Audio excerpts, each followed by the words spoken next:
Mały, ale wariat. Cześć, jestem Tomasz, a Ty jesteś na kanale Mały, ale wariat. W dzisiejszym materiale chciałbym Ci zaprezentować najtańszy obiektyw stałoogniskowy, manualny dla matrycy APS-C pod mocowanie Nikona Z. I mowa tutaj o Theta Artisan 35 mm ze światłem 1.4. Czy za kwotę 350 zł otrzymamy idealny obiektyw dla amatora fotografii i czy tego typu obiektyw także będzie idealnym prezentem na gwiazdkę? O tym w dzisiejszym materiale. Oczywiście, jeżeli jesteś nowym widzem, zachęcam Cię do subskrypcji kanału i do dyskusji w komentarzach. A tymczasem zapraszam. Co to za firma Theta Artisan? W pierwszym momencie, kiedy zobaczyłem obiektyw za około 350 zł, trochę nie wierzyłem w to, że może być on warty tej ceny, warty zakupu. Lecz przeanalizujmy krótko historię firmy. Firma powstała w 2019 roku w mieście Shenzhen w Chinach. Produkuje obiektywy stałoogniskowe, manualne dla większości bezlusterkowców aktualnie znajdujących się na rynku. Głównie dla matryc APS-C, ale także w ofercie ma obiektywy dla pełnej klatki. I m.in. produkuje te obiektywy dla Fujifilm, produkuje dla Canona, Sony i od niedawna dla Nikona. Firma posiada wiele ciekawych obiektywów, lecz w tym materiale, tak jak wspomniałem, zajmiemy się 35, która kosztuje w Polsce 350 zł. Na potrzeby tego filmu zrobię szybki unboxing, aczkolwiek ja już dosyć dużo zdjęć wykonałem tym obiektywem, ale zobaczmy, co dostajemy w zestawie. Obiektyw otrzymujemy w takiej kartonowej obudowie, która ze względu na tą strukturę zewnętrzną daje wrażenie eleganckiej obudowy.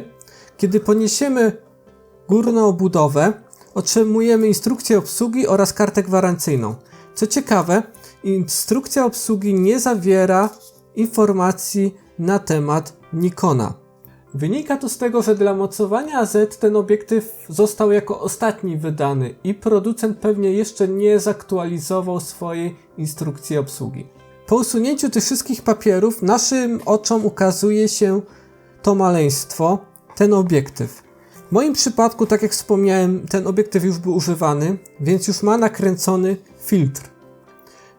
Jest to średnica filtra 39, lecz domyślnie w zestawie go nie ma. Co można powiedzieć w pierwszym momencie, kiedy chwyci się do ręki ten obiektyw? Jest on cały z metalu, wykonany bardzo fajnie. Pierścień ostrości działa z lekkim oporem, nie ma luzów tutaj, jest dokładnie taki ruch, jaki użyjemy, taki obiektyw wykona. Jak zwrócimy uwagę, to oczywiście oszcząc nam się obiektyw trochę odchyla lub przybliża. Drugi pierścień służy do zmiany przysłony i zmiana przysłony realizowana jest przez charakterystyczny klik. Dla jednych takie rozwiązanie jest lepsze, dla innych gorsze. Ja osobiście lubię to rozwiązanie, ponieważ mam pewność, że ta przysłona nie zmieniła mi się przez przypadek. Jednak ten klik działa na tyle sztywno, że nie jest łatwo to przestawić. Od przodu mamy nakręcaną osłonę obiektywu, która także posiada napis od przodu, z jakim obiektywem mamy do czynienia. Po odkręceniu tylnej klapki widzimy, że bagnet jest metalowy ze znacznikiem, który potrzebny jest do naszego aparatu. Porównajmy w tej chwili ten obiektyw do kita, który jest dołączany do Nikona Z50. To, co rzuca się w oczy, on jest delikatnie wyższy niż schowany kit, natomiast zauważalnie jest cięższy. Kiedy wysuniemy nasz obiektyw 16-50, zauważamy już, że Theta Artisan jest dużo mniejszym obiektywem. Natomiast waga tego obiektywu już jest całkiem inna. Zważmy sobie w tej chwili oba obiektywy, żeby porównać, jaka jest różnica. W przypadku kita mamy wagę z nakręconym filtrem i założonymi osłonami na poziomie 167 gram. W przypadku Theta Artisan ta masa wzrasta do 239 gram. Wynika to z tego, że mamy tutaj metalową obudowę i pewnie innej jakości szkła. Wkręćmy sobie w tej chwili ten obiektyw i zobaczmy, jak on wygląda z naszym Nikonem Z50.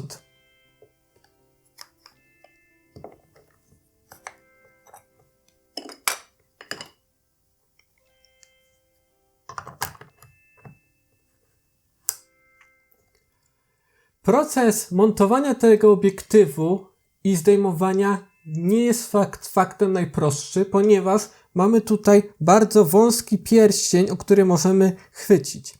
Plusem natomiast jest to, że posiada on tu wygrawerowaną strukturę, która ułatwia nam zdejmowanie tego obiektywu.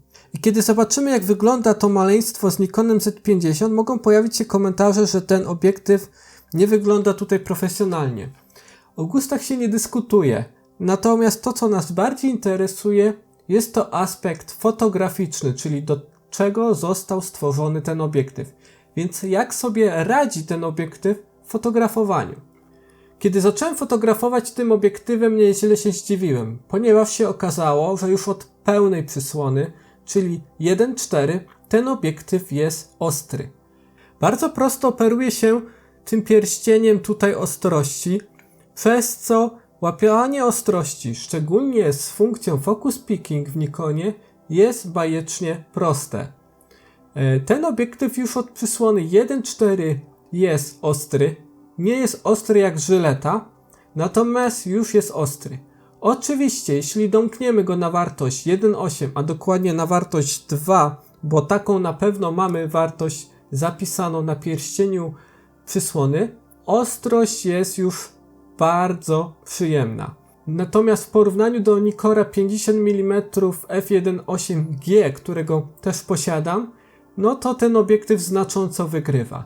Nie mam niestety innego obiektywu o ogniskowej 35 mm stałoogniskowego, więc ciężko mi porównać do popularnego obiektywu takim jakim jest 35 mm f1.8G, czyli bardzo popularnego obiektywu dla lustrzanek Nikona, obiektywu pod matrycę APS-C. W tym momencie możesz sobie zobaczyć przykładowe zdjęcia tego obiektywu zrobione na pełnej dziurze, czyli na przysłonie 1.4. Wykonane one zostały z ręki. Obiektyw, jak i aparat nie posiadają stabilizacji, więc musiałem ten czas otwarcia migawki ustawić taki, żeby nie poruszyć zdjęcia. W związku z tym oczywiście wartości ISO na prezentowanych zdjęciach są wyższe. Mimo to obrazek, jaki generuje ten obiektyw, jest bardzo przyjemny. Warto nadmienić także, że przysłona 1.4 w aparatach z matrycą APS-C odpowiada przysłonie f2.0 w aparatach pełnoklatkowych. Zatem zapinając obiektyw z tak jasną przysłoną, możemy na naszym APS-C uzyskać już efekt taki, jaki możemy zobaczyć w aparatach pełnoklatkowych. I gdy spojrzymy na te zdjęcia nocne, rzeczywiście widać, że więcej światła złapaliśmy i te zdjęcia są jakby bardziej żywe. Czy ten obiektyw nadaje się do robienia zdjęć portretowych? Musimy rozróżnić dwa typy portretów. Dynamiczne, jak i te statyczne. Dla dynamicznych sytuacji, kiedy nasza osoba się rusza, czy jest to po prostu dziecko lub jakieś zwierzę, ten obiektyw nie będzie się nadawał, chyba że jesteś mistrzem ostrzenia ręcznego. Musisz pamiętać o tym, że nie mamy tutaj automatycznego ustawiania ostrości, więc osoby w ruchu będziesz musiał bardzo szybko korygować. W połączeniu z maksymalnie otwartą przysłoną na poziomie 1.4 nasza głębia ostrości wynosi zaledwie kilka centymetrów, więc prawdopodobieństwo zrobienia nieostrego zdjęcia jest wysokie. Natomiast jeżeli nasz model stara się nie ruszać, czyli nie rusza się do przodu, do tyłu, a my przyostrzymy i przyłożymy się do tego, możemy uzyskać bardzo ładne efekty, które możesz nawet zaraz zobaczyć na ekranie. Zdjęcie, na którym mnie w tej chwili widzisz, wykonał mój kolega Kamil podczas testowania obiektywów na jarmarku świątecznym w Opolu.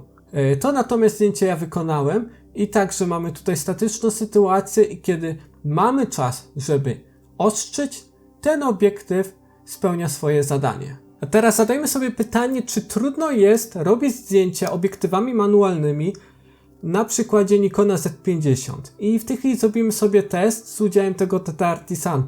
Mam ustawiony obiekt, który w tej chwili mam jeszcze niewyoszczony. I weźmy w tej chwili i ustawmy mu ostrość.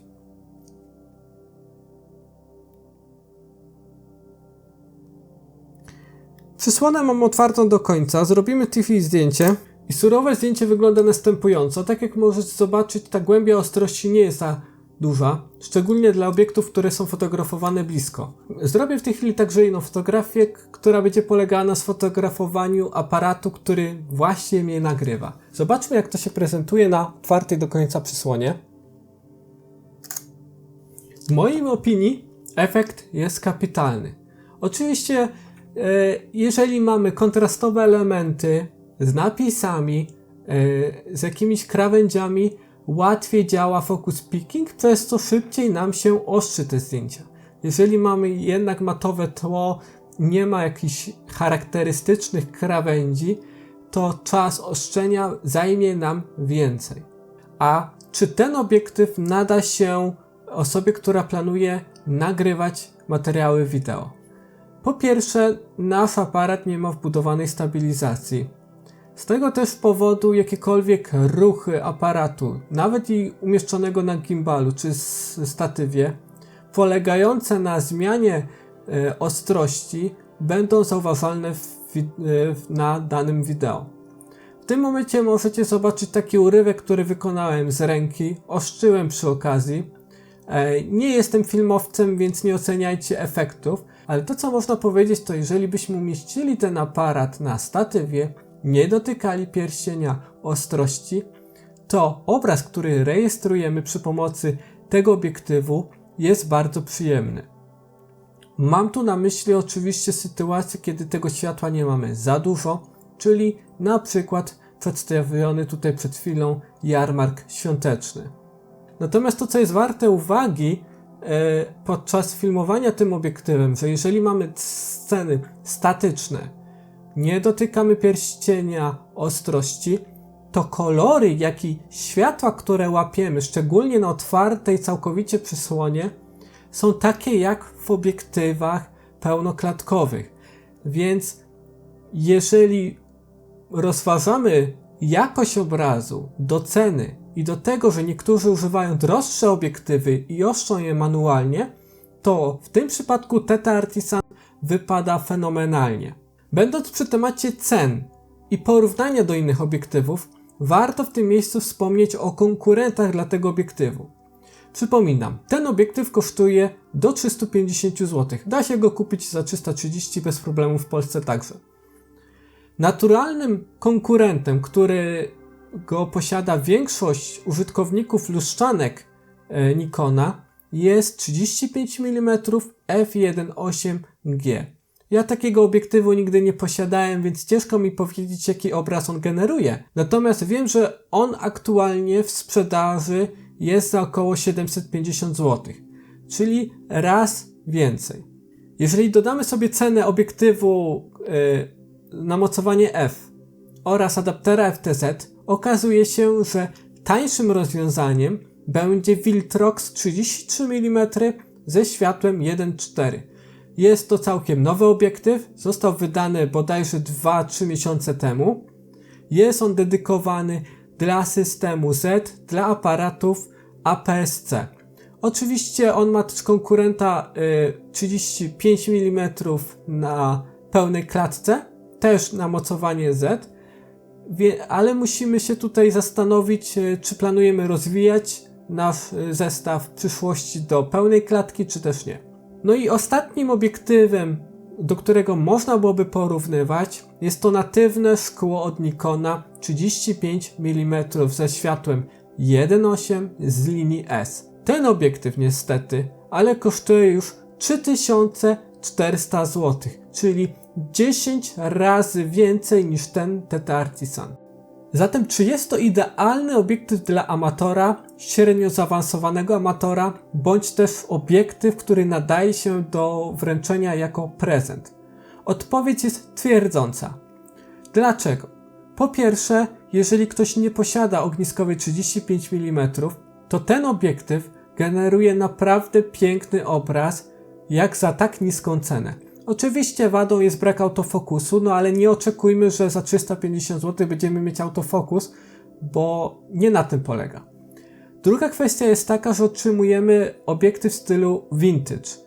I może z Nikonem Z50 on nie wygląda Najlepiej, chociaż już tutaj czujemy ten stary klimat, ale jeżeli byśmy go podłączyli do Nikona ZFC, który jest reprezentantem stylu retro, to tamten obiektyw będzie kosmicznie wyglądać.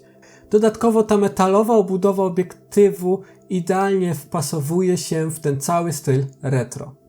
Jeżeli spodobał Ci się ten materiał, zachęcam Cię do dyskusji w komentarzach, czy już posiadasz ten oto obiektyw, dodania łapki w górę, no i jeżeli jesteś tu pierwszy raz, oczywiście do subskrypcji kanału.